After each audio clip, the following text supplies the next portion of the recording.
Hi, I'm Tom the comic book nerd, and I'm here with Heather the not so comic book nerd. I want to do my own introduction. Okay, shall we go again? Yeah. Okay, I've planned that joke for about a day. Oh.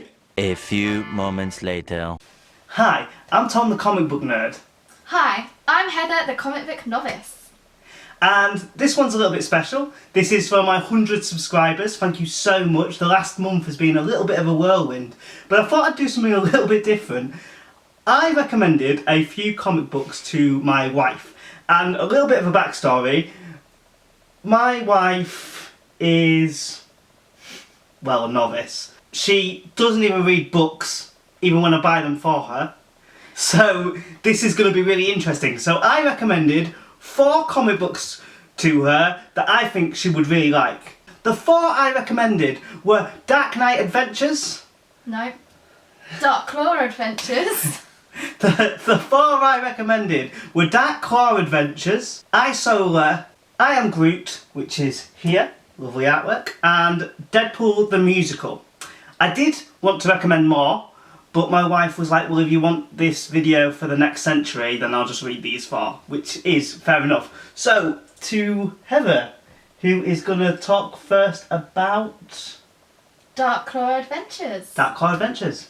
How'd you find it? So, I've never read comics before, so I found it quite difficult to read the panel of artwork. I did have to stop quite a few times to ask Tom how to read it. The artwork was obviously quite dated. It's from 1997 or 95, if I remember correctly, something like that. That one was 1996. The run, I think, is from 1995 to 1997. If I'm wrong, there'll be a little box here to tell you how wrong I was. Or that I was right.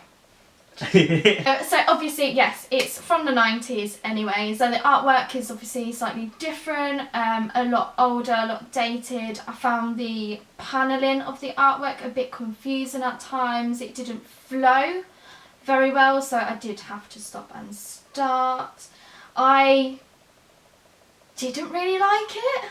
I wasn't really invested in the characters. There wasn't anything that made me want to read more about them. I knew that it was kind of Batman and Wolverine into one, but I didn't get that at all from the comic. It tried to be comical, but it wasn't very comical, but that might have been to do with the era maybe of the late 90s. Yeah, I feel that. Kind of the Batman vibe. Well, Batman didn't work for me. tends to be darker, whereas X-Men has a little bit more humour to it, so they probably tried to gel the two, and I got Samurai Jack feelings from it. If you ever watched that on Cartoon Network, I kind of thought it was very similar to Samurai Jack. Right, so the second one, I believe, was Isola, right? Yes. So this was totally different in terms of artwork to Dark Claw Adventures. Obviously, it's a more recent comic book. The artwork is actually beautiful, really colourful. Hopefully Tom will pop up some artwork here or here. That has particularly the artwork of the Majesty, I think the character was called. That is a cat that has the Queen. The character also says Your Majesty quite often. Because she's a queen, that's what you do to queens. Yeah. So, anyways, it gave me kind of the vibes of Avatar in style, and the colours, obviously there was quite a bit of blue and a bit of darkness, but also, yeah, it was really, really nice.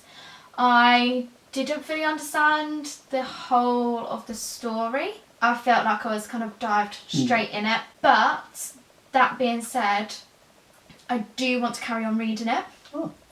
I want to know a little bit more about the characters. I want to know how they got to know each other, how their relationship came about, because of some of the things that the main character, who I've forgotten her name, says to the Queen, the Majesty.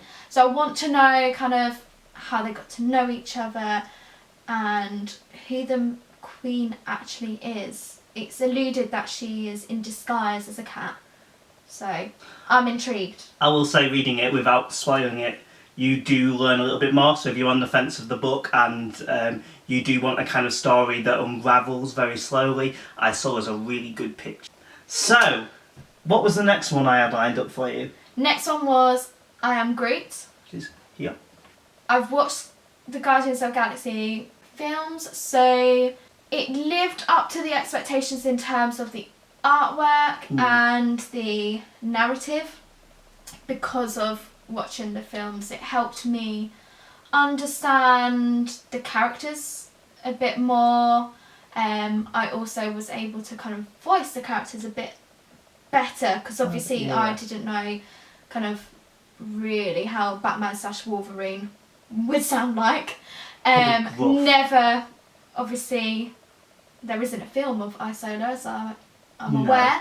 So that was obviously all into my interpretation. But with I'm Groot, obviously I knew what Groot sounded like. I know what Star-Lord sounds like, Drax, Quill.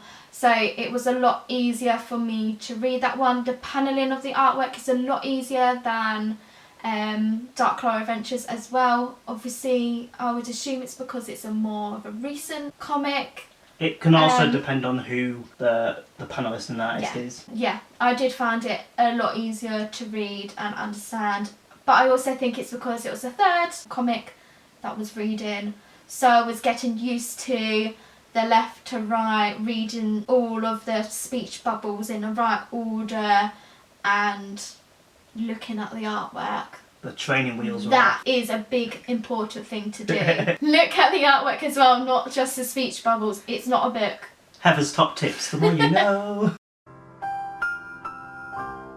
I Am Groot, quite enjoyed it. Not much happened though, so I was a little disappointed. It's definitely a slow burn for a first issue. Very. Like, I don't want to spoil anything in case anyone's not read it, but I mean, it's an old comic now, so if you're, it might even be in your dollar bins somewhere. So dig it out if you're interested. But the first issue wasn't enough to get me to buy more. Yeah, and for me it wouldn't do that at all. I didn't invest in the characters as much as obviously I would in the films, not in the comic books, unfortunately. Okay. And finally, a kind of ringer that I threw in. Deadpool the musical. Yes. So How'd you find that? I've obviously watched the films. Mm. So again, I knew kind of the character and the tone of voice that it should be read in, but obviously it's a musical. Right. So it's different. Again, really liked the artwork. A lot easier to read. All of them were a lot easier to read. Artwork, speech bubble wise than Dark Claw Adventures. A lot simpler in terms of layout. But obviously with it being a musical, you had to know the songs in order to read it properly.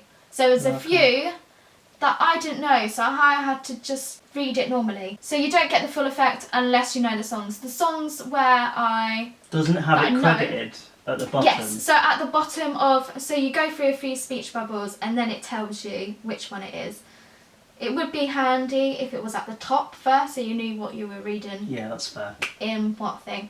But obviously that's what the artist chose for it to be in terms of layout. Yeah, the structure of the book is a little weird. Yeah, but the ones where I knew the song, I really enjoyed. I really liked it. I can see how it worked. Definitely has the Deadpool humour, the wits, the nonsensical kind of characterisation and events, everything that you would get from a Deadpool movie. So if you like Deadpool movies, then obviously this would be the comic for you, but you would need to know the songs first. Well, no, you could listen to the songs on YouTube. I was just about to lead to that.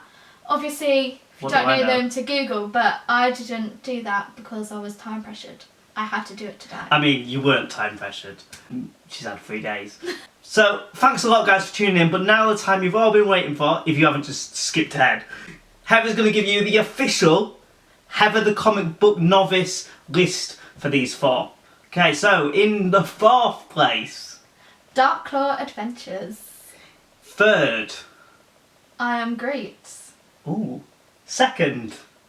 Deadpool the Musical. And number 1...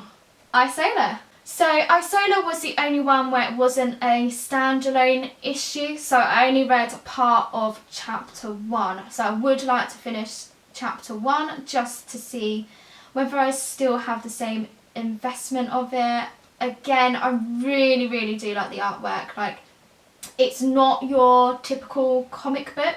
So if you aren't really into comic books, but you're thinking of venturing into them, I think this would actually be quite a good one. It definitely feels it for me, because you are still reading it like you would a book. It is very simple to kind of read it, but the artwork is also just breathtaking. It feels very Studio Ghibli, so anyone that's like into anime, like Princess Mononoke, it really feels like that. It feels like an adventure. It's not too much about superpowered people going and punching people in the face, so if that's not your bag, then this is a nice alternative, and I think that's probably why you liked it so much. Yeah, definitely. It felt more like a book that I would read normally, just with added artwork rather than dialogue that's broken up for being broken up as a comic book, if that makes Right. sense.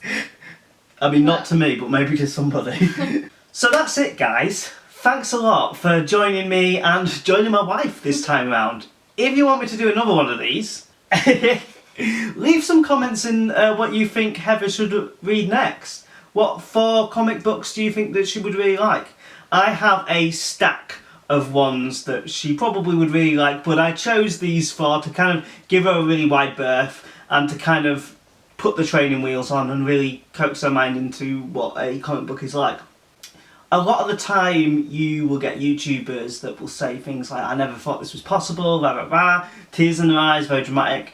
I'm going to do the same thing. No, you know, you have a passion like video making and comics, and you decide to do something with it, and then for it to be picked up by people and for people to comment on them, like it, give you feedback and really make you part of a community, it's way more than I ever anticipated, especially this soon.